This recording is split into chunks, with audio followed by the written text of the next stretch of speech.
तो वहीं एक और बड़ी जानकारी है जिसमें जंतर मंतर पर जो कांग्रेसी सांसद हैं वो जुटेंगे। आज पंजाब के कांग्रेसी सांसद धरना देंगे।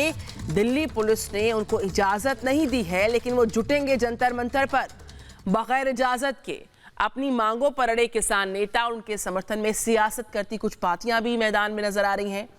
और इस बीच आज की बात करें, जंतर मंतर पर जुटेंगे ये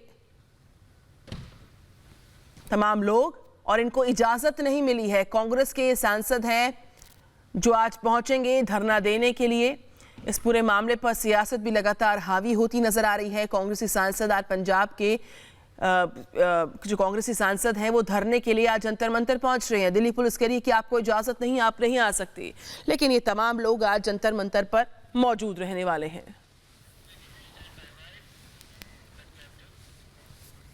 और इस बीच किसानों के समर्थन में कई खिलाड़ी, 30 खिलाड़ी आज राष्ट्रपति से मुलाकात करने वाले हैं। किसानों के मुद्दे पर उनकी मुलाकात होगी और वो बातचीत करेंगे।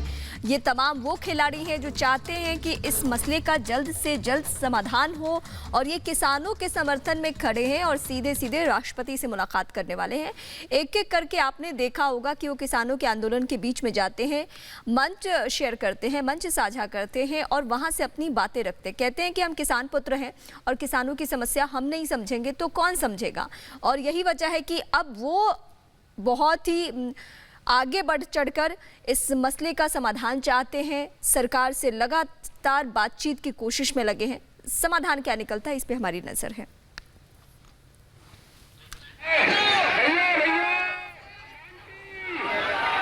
ये तस्वीर आपके सामने है। कब निकलेगा समाधान, इस पर संशय बरकरार है। तो वही राष्ट्रपति से आज कुछ खिलाड़ी मुलाकात करने वाले हैं। राष्ट्रपति से ये मुलाकात इन खिलाड़ियों की आज रहने वाली। एक खास रिपोर्ट पर नजर डालिए।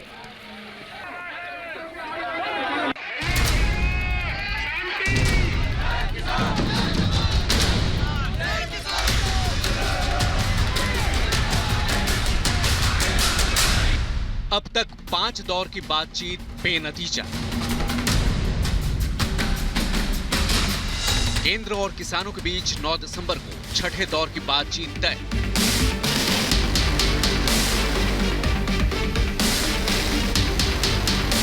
छठे दौर से पहले किसानों ने किया 8 दिसंबर को भारत बंद का आह्वान और किसानों के भारत बंद के समर्थन में सामने आए 20 से ज्यादा विपक्षी दल। जी हां, सही सुना आपने। किसानों के समर्थन में देश में अब तक 22 विपक्षी दल सामने आए हैं। कांग्रेस ने कहा है कि वो 8 दिसंबर को किसानों के समर्थन में प्रदर्शन करेगी। कांग्रेस के पंजाब के सांसद आज जंतर मंतर पर धरना देकर किसानों के लिए अपने समर्थन का इजहार करेंगे। तो वहीं किसानों के समर्थन में 30 नेशनल अवार्ड पाने वाले खिलाड़ी आज सुबह महामहिम राष्ट्रपति से मुलाकात करेंगे। कांग्रेस के साथ साथ समाजवादी पार्टी, प्रगतिशील समाजवादी पार्टी, वाम दल, RJD, DMK, Trinamool Congress, TRS, आम आदमी पार्टी और गुपकार गैंग भी आंदोलन को समर्थन देने में लगी।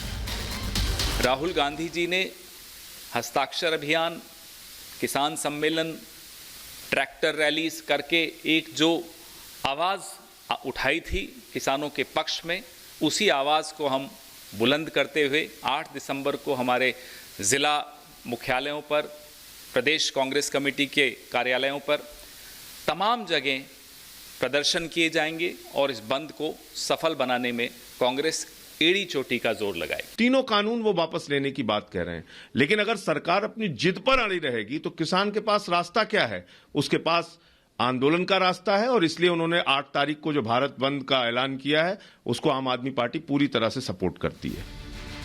अखिलेश यादव की समाजवादी पार्टी ने कृषि कानूनों को किसानों का डेथ वारंट बताया है और आज किसानों के समर्थन में यूपी के हर जिले में समाजवादी पार्टी किसान यात्रा निकालने वाली है। वहीं यूपी के अलावा एमपी, गुजरात में भी किसान नेता आंदोलन के लिए लामबंद होने लगे हैं। भोपाल में भारतीय किसान यूनियन के बैनर तले नीलम पार्क में आज पूरे राज्य से किसानों का जुटना शुरू हो गया है। शिवपाल यादव की प्रगतिशील समाजवादी पार्टी यूपी में आज हर जिले में जिलाधिकारी कार्यालय पर धरना प्रदर्शन की तैयारी में है।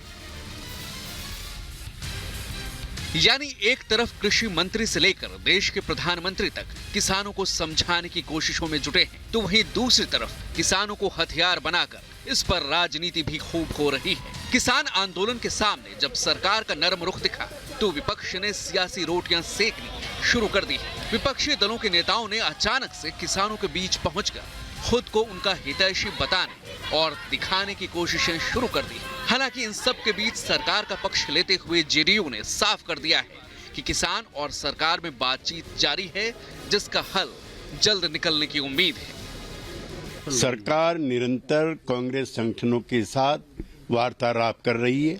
9 तारीख को फिर प्रस्तावित वार्ता है। हमें आशा है कि सरकार किसानों की गलतफहमियों को, उनकी मुसीबतों को दूर करने में कामयाब हो। पिछले 11 दिनों से इस समस्या का हल निकालने की कोशिशें लगातार जारी हैं, लेकिन नतीजा अब तक सिफर ही रहा है। ऐसे में कृषि राज्य मंत्री ने सामने आकर किसानों को समझाने की पुरजोर कोशिश की और ये भी बता दिया कि मौजूदा कृषि कानून कैसे किसानों के हित में है। इस 8 तारीख को वो संयम बरतेंगे और 9 तारीख को जो मीटिंग होगी उसके अंदर जो वापस वार्ता या जैसे भी ड्राफ्ट होगा तो उसकी उनको सूचना देकर कि इसमें सुधार होगा, वो निश्चित रूप से करेंगे। भारत सरकार की ओर से हमेशा किसानों के साथ भारत सरकार रही है, तो इसलिए मैं सोचता हूं कि किसान के हित में नरेंद्र मोदी जी ने जो निर्णय लिए हैं उनके ऊपर देश का किसान है वो नरेंद्र मोदी।